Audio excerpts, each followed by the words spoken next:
پاکستان میں بھی زیادہ تر یہ بیرون ملک سے آنے والوں کے اندر ڈائگنوز ہوا ہے، اور ان کو تو ویسے کوارنٹائن کیا جانا چاہیے تھا حکومتی فیصلے کے مطابق، لیکن حکومتی اہلکاروں میں سے کچھ لوگوں نے ان کو اس میں سے نکال دیا، جس کی وجہ سے یہ مشکلات زیادہ بڑھی ہوئی ہیں۔ ہمارے لیے اچھی چیز یہ ہے کہ سردی کا موسم جا چکا ہے اور گرمی یہاں شروع ہو رہی ہے، تو اس کے بارے میں بھی یہ اسٹڈی موجود ہے کہ 28 ڈگری سینٹی گریڈ سے اوپر جو ہے اس کی افیکٹیوٹی کم ہو جاتی ہے، یا آپ یوں کہہ لیجئے کہ اس کی انفیکٹیوٹی کم ہو جاتی ہے، اس کو زیادہ لوگوں کو بیمار کرنے کی صلاحیت کم ہو جاتی ہے۔ یہ وائرس اگر آپ لوگوں سے ہاتھ ملانا چھوڑ دیں، اس کے ساتھ دوسری چیز یہ ہے کہ یہ کسی کھانسی کے ذریعے، نزلے کے ذریعے اگر کسی کے ہاتھ پہ گیا اور وہ اس کے ہاتھ سے کسی ریلنگ کے اوپر چلا گیا، تو ایسی ٹھوس چیزوں سے بھی اپنے آپ کو دور رکھیے، ہاتھوں کو بار بار دھوئیے، اور ویسے تو ہم دن میں 5 مرتبہ الحمدللہ وضو کرتے ہیں، اور اس کی وجہ سے ہمارے ہاتھوں تک اس کا پہنچنا مشکل ہے، لیکن اگر اس مقدار کو مزید بڑھا لیا جائے، جو سینیٹائزر کی بات ہو رہی ہے، تو سینیٹائزر بھی اتنا ضروری نہیں ہے، صرف صابن کے ذریعے ہاتھ دھونا یا 20 سیکنڈ تک پانی کے نیچے اپنے ہاتھوں کو رکھنا یہ کافی ہے، اس سے ہاتھ صاف ہو جائیں گے، اور اگر کوئی انفیکشن اس حد تک موجود ہے تو وہ بھی صاف ہو جائے گا۔ باقی اللہ رب العالمین ہم سب کو محفوظ فرمائے۔ پاکستان کی معیشت یقیناً بہت زیادہ متاثر ہو رہی ہے، ہوگی، اور جو حکومت نے ہڑبونگ میں بہت سارے اعلانات کر دیے ہیں، ایک طرف تو میں نے دیکھا کہ آج پولیس جو ہے وہ دکانیں بند کروا رہی ہے، تو پولیس کا عمل جس طرح یہ پورا کا پورا ادارہ رشوت زدہ ہے، تو آپ کو معلوم ہے کہ یہ ساری چیزیں بھی پھر اسی طریقے سے ہوا کرتی ہیں، اور اس طرح دکانیں بند کروانے سے جو روزانہ کی دیہڑی پر اپنا گزارا کرتے ہیں وہ بہت شدید مشکل میں ہوتے ہیں، اور ان بیچاروں کے لیے اس وقت غذا کا اہتمام کرنا بھی اپنے بچوں کے لیے بہت ناممکن ہو جائے گا۔ حکومت نے کہا تو ہے، مراد علی شاہ صاحب نے، کہ 20 لاکھ فیملیز کو 1 مہینے کا راشن دیا جائے گا، لیکن اس کے ساتھ بھی سارے کے سارے خدشات ہیں۔ پاکستان میں پہلی بات تو یہ کہ اگر اس قسم کی کوئی چیز ہوتی ہے تو وہ بھی سیاست زدہ ہو جاتی ہے، کہ کسی سیاسی چوکھٹ سے ان کو یہ پیسے مل رہے ہوتے ہیں یا سامان مل رہا ہوتا ہے، دوسرے جو سامان خریدا جاتا ہے وہ انتہائی ناقص ہوتا ہے، تیسرے یہ کہ تقسیم کتنا ہوتا ہے اور رکھ کتنا لیا جاتا ہے، وہ مسائل اپنی جگہ ہیں۔ جی صحیح بات ہے، یہ تو خاص مسئلہ ہوتا ہے۔ جی بالکل، تو پھر اس کے اندر ایک اور تقسیم کا مسئلہ ہے۔ ابھی تو حکومت یہ اعلان کر رہی ہے کہ کراچی میں سب سے زیادہ مریض موجود ہیں، جو وہ اعلان کر رہے ہیں، لیکن اگر کراچی میں اتنے مریض موجود ہیں تو یہاں پر کتنی امداد یہاں تقسیم ہوگی اور کتنی کسی دوسری جگہ تقسیم ہوگی، یہ مسائل بھی اپنی جگہ ہیں،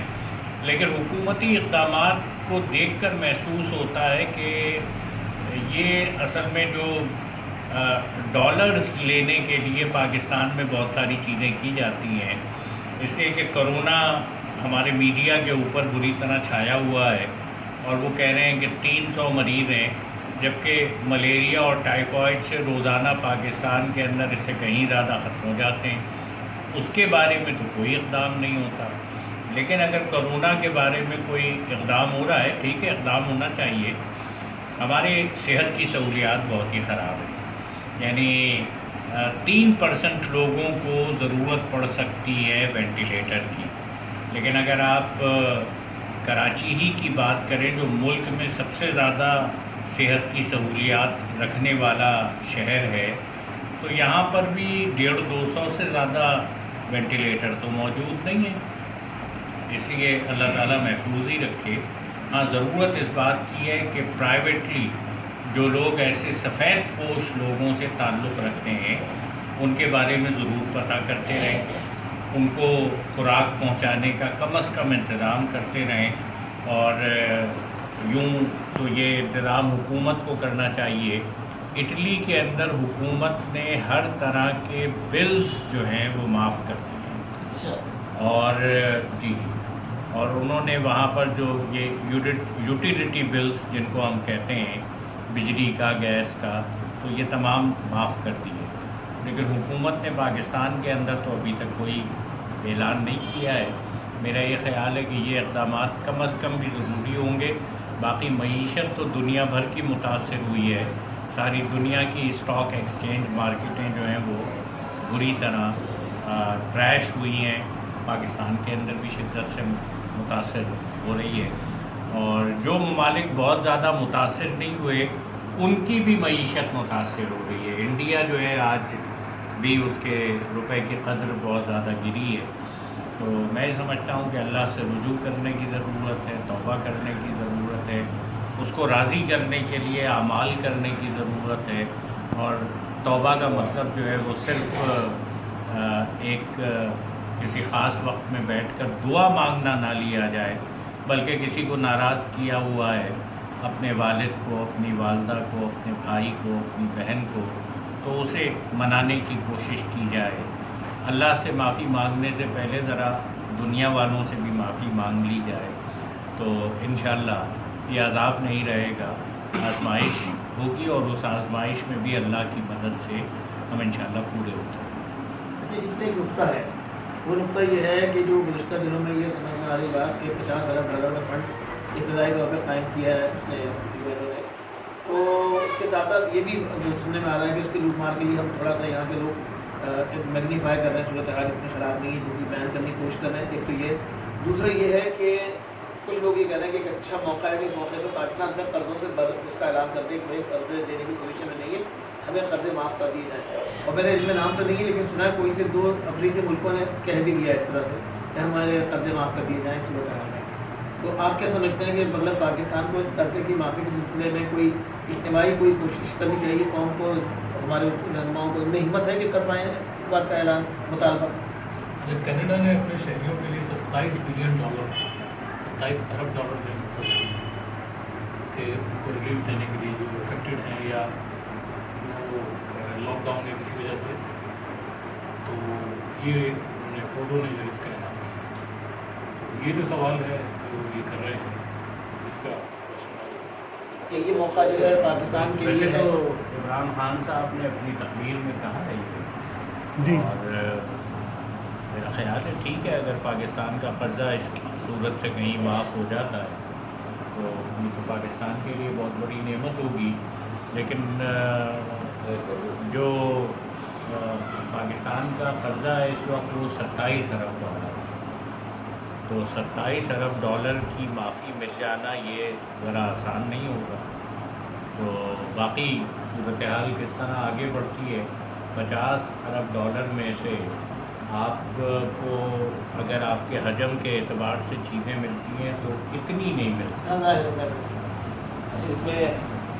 مفاد عامہ میں ایک بات اور مزید بڑھاتا جاؤں اس بات کو، بہت زیادہ سینیٹائزر یوز ہو رہا ہے ہمارے یہاں، یہ بات نوٹ کرنے کی ہے۔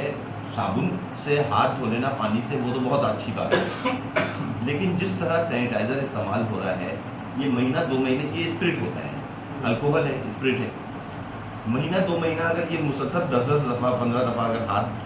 سینیٹائزر میں، تو یہ ساری جلد ہماری ایسی تیسی ہو جائے جی، گی۔ اکل اخبار میں پورے جنگ میں رپورٹ چھپی ہے اس پر۔ اچھا، جی،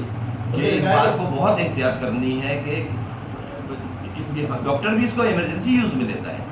کوئی نارمل یوز میں تو نہیں۔ سینیٹائزر دن میں 2-3 دفعہ سے زیادہ 2 دفعہ 1 دفعہ بہت ہے، جی جی، لیکن اگر اس طرح ہم جلدی جلدی اور جس طرح لوگ استعمال کر رہے ہیں ہر تھوڑی دیر پہ، وہ بات بالکل مناسب نہیں ہے، یہ بہت نقصان ہو جانے والا معاملہ ہے یہ۔ جی، اور اس میں ایک اور احتیاط جو خواتین کے لیے بڑی ضروری ہے کہ اس میں الکوہل ہے، اسپرٹ ہے، مونو ایتھائل الکوہل، یہ آگ پکڑتا ہے، یعنی اگر ہاتھ پر لگا کر کوئی باورچی خانے میں جا کر کام کرنا شروع کر دے تو